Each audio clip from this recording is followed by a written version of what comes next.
Bonjour et bienvenue dans ce nouvel épisode de Portrait de Femmes du Monde où aujourd'hui je vais interviewer une jeune femme russe qui s'appelle Yulia.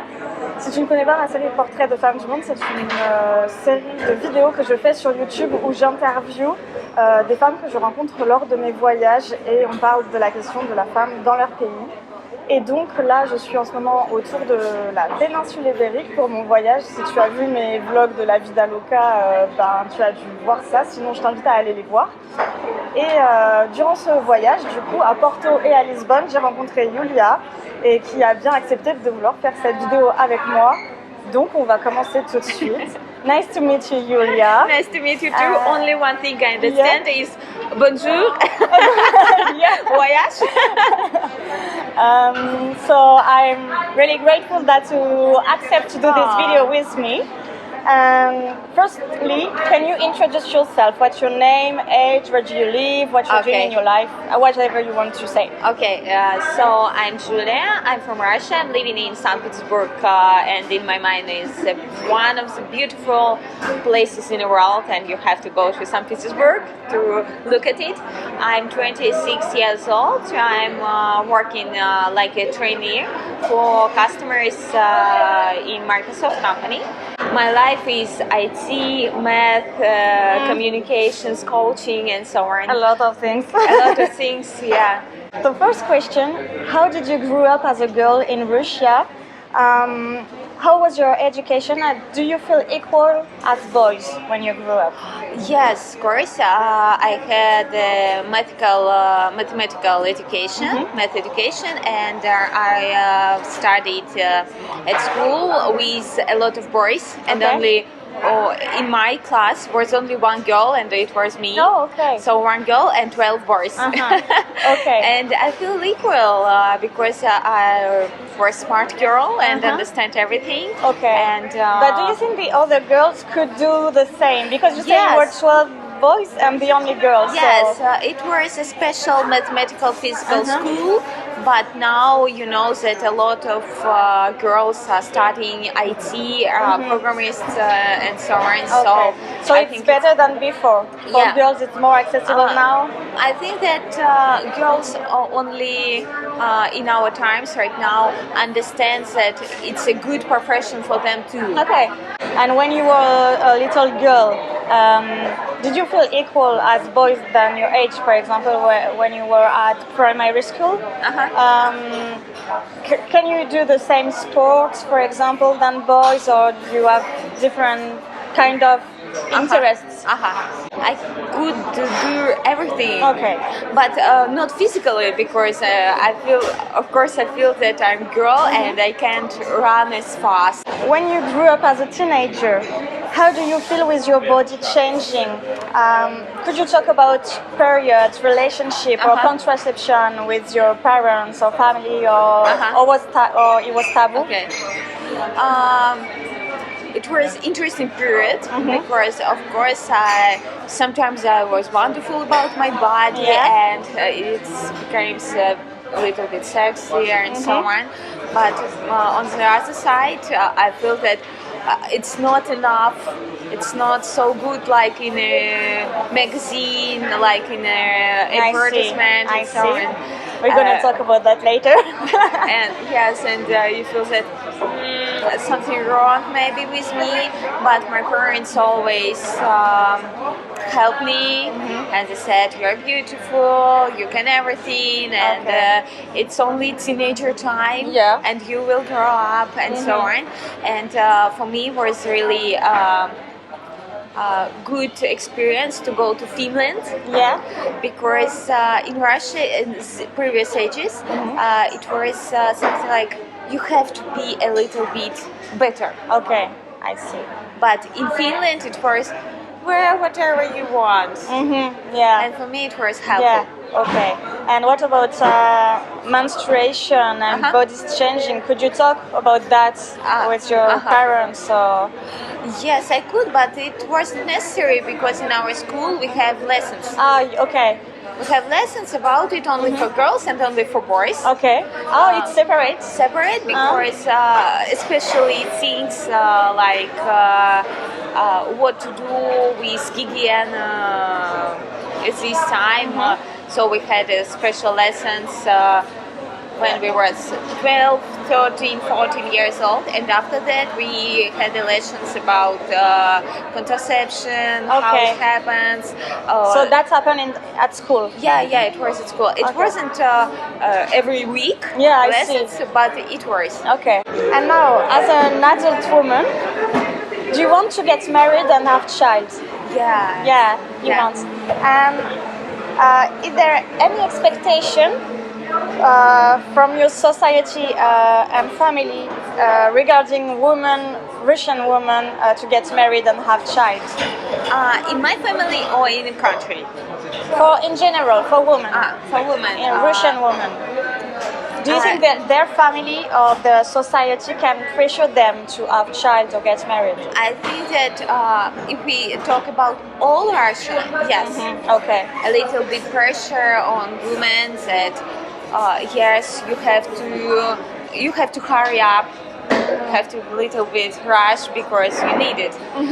But in big cities like Moscow and St. Petersburg, where I live, it's not so hard right now. Okay. Because yes, sometimes your grandma can ask you, you are 26 years old, maybe you have to, but my grandma understands that firstly I have to make a career, I have to find myself and spend time for me, and it's better to meet somebody in higher ages, but good man, than right now goes to marriage and not with love. Yeah. Is it possible in Russia for women to talk about sexuality?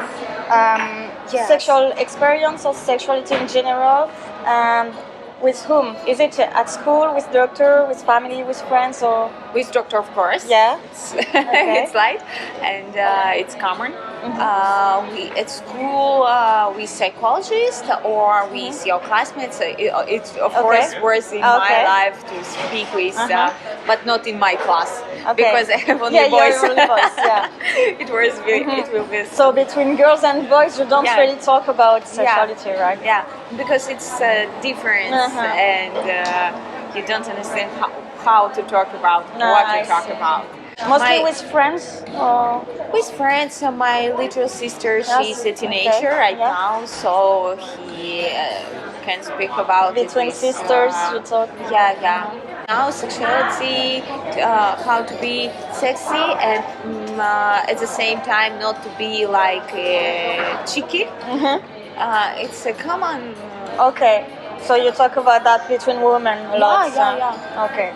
Is there any specific beauty standard that pressuring women, Russian women in your society, like weight, hairs, or behavior, or I don't know? As I think that to be sexy as a woman, is it a pressure for women in Russia? I think that maybe 10 years ago it was really hard because I was 16 years old, a teenager, and I understood that I have to be like maybe model, that I have to be teeny, I have to be sexy, and I have to be smart, and I have to do everything to have a good career, to be a good wife, good daughter, mom, and so on at the same time, and it was something like, what? But now I feel that maybe because of body positive in all the world, now there is less pressure. With women, in all the world and in Russia too. You can sit in a Starbucks and drink your coffee and don't thinking about how to be sexy at this moment and so on. Okay. So now there is less pressure now. Less pressure. And more in big cities. Do you think Russia is a safe country for women? Can they go alone by night, for example? Is there any cities that are safer or more dangerous? Yeah, understand. You are not really. It's not about all cities. and not about all areas of the big city. Maybe some areas. When I was in Paris, for instance, I know that you have regions with good police, safety, and so on. The same in Moscow and St. Petersburg. At the center city, you can go at night and everything will be okay in a small skirt and everything will small be dress. Yes, and everything will be okay because a lot of police and people are good there. I see. But ordinary, I try not to go in the evening alone with their sexual. So maybe you dress differently when you go to some areas, to some, or if it's at night, you don't wear the same. Because I understand that it can be not safety. Because. Not only about men, because a lot of people, even women, can say something about your dressing. Maybe, I don't know, maybe people, sometimes people are crazy. At night, especially with alcohol and so on. So it's not so hard for me to wear something more. And it will be not so cold. Because it's cold. It's cold. As it's a subject we heard, and it's a hot topic in Russia. How Russian society include LGBTQ women, from your point of view, how these women are included in the Russian society? What do you mean? Because we heard about homosexual couple that in Russia they are not very well included in the society. And for women, lesbian women, for example, how... It's not common at all. It's not common. It's not common. But there are some lesbian women who live in Russia. So how it is for her? I don't know really, because it's not common to speak about it. You don't speak about it in Russia? Because I don't know any woman who are lesbian. It's not... in our country, I don't know anybody who is lesbian or LGBT, but I think in my mind it's okay, it may be. For instance, lesbian women cannot go together in the street kissing in the street. They can, but it will be strange. So maybe I understand that I will look at them, but then I can go down. But there is no problem for them in the society, because I've seen, for example, in some documentary that in some shops in Russia it's written not for homosexual. No. You've never seen that? No. It's something strange. Maybe in small cities. It will be stranger in small cities because no. I know that we have a law that nobody can propagate LGBT.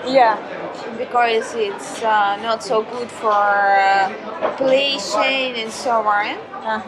But what is the propaganda for LGBT? If you will go to children and said you have to be a lesbian, it's better than being with men, with women, and so on. So you have a law for that, for not propaganda the LGBTQ. Not propaganda, but you can be. But you don't have a law for LGBTQ rights. No. You don't have. But do they have the same rights there? I think that we are not different people who are LGBT, who not. So we don't need any special rights for them. Only one thing: they can't marry in our country. They can't, and they can't have child either. I don't know this same, so I can't tell you. But they can't marry, but if they want, they can go to a different country and to do it there. So, but maybe because in Russia it's not so common, Maybe because Or of maybe history. they are hiding it. But I met a lot of people. I have a lot of friends from different Place in Russia. Yeah, And you but- don't know any homosexual No. orientation. I know that sometimes girls are kissing and so on, but they're more Bisexual. bisexual than. And that's okay. Okay. It's interesting thing. Yeah, but it's interesting because it's very different from here, for example, because there is some rights for LGBTQ people, and we want to fight for them also so that they get access to marriage and to have kids. Also in France, it's the same. Now they can.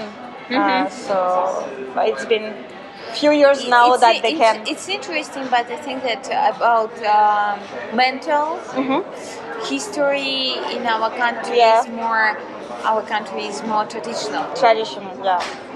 So you want to keep this tradition in the country? Maybe it's in my mind. Yeah, Of course, in my mind, it may be lighter to keep traditional for this time, because I think that this changing, it's really hard changing will be for this traditional country. And this is my last question. What is feminism for you?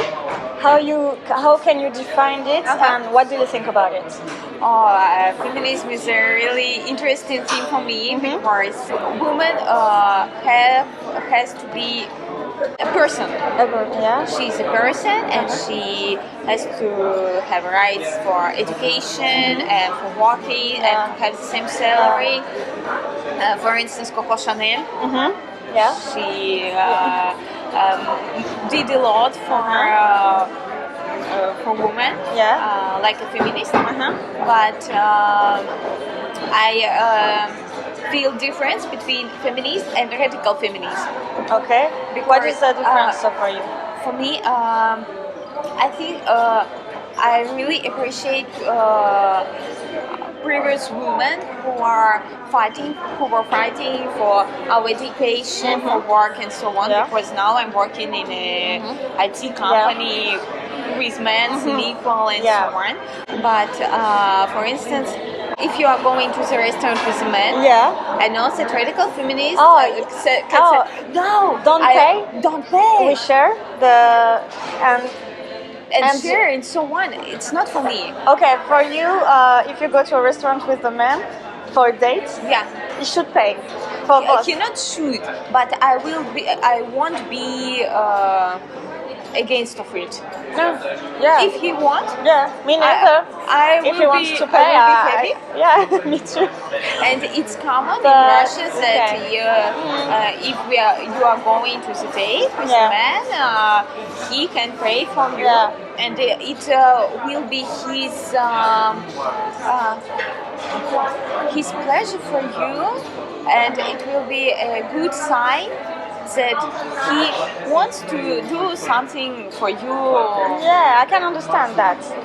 But it's only about to be a good man. Yeah. It's nothing more.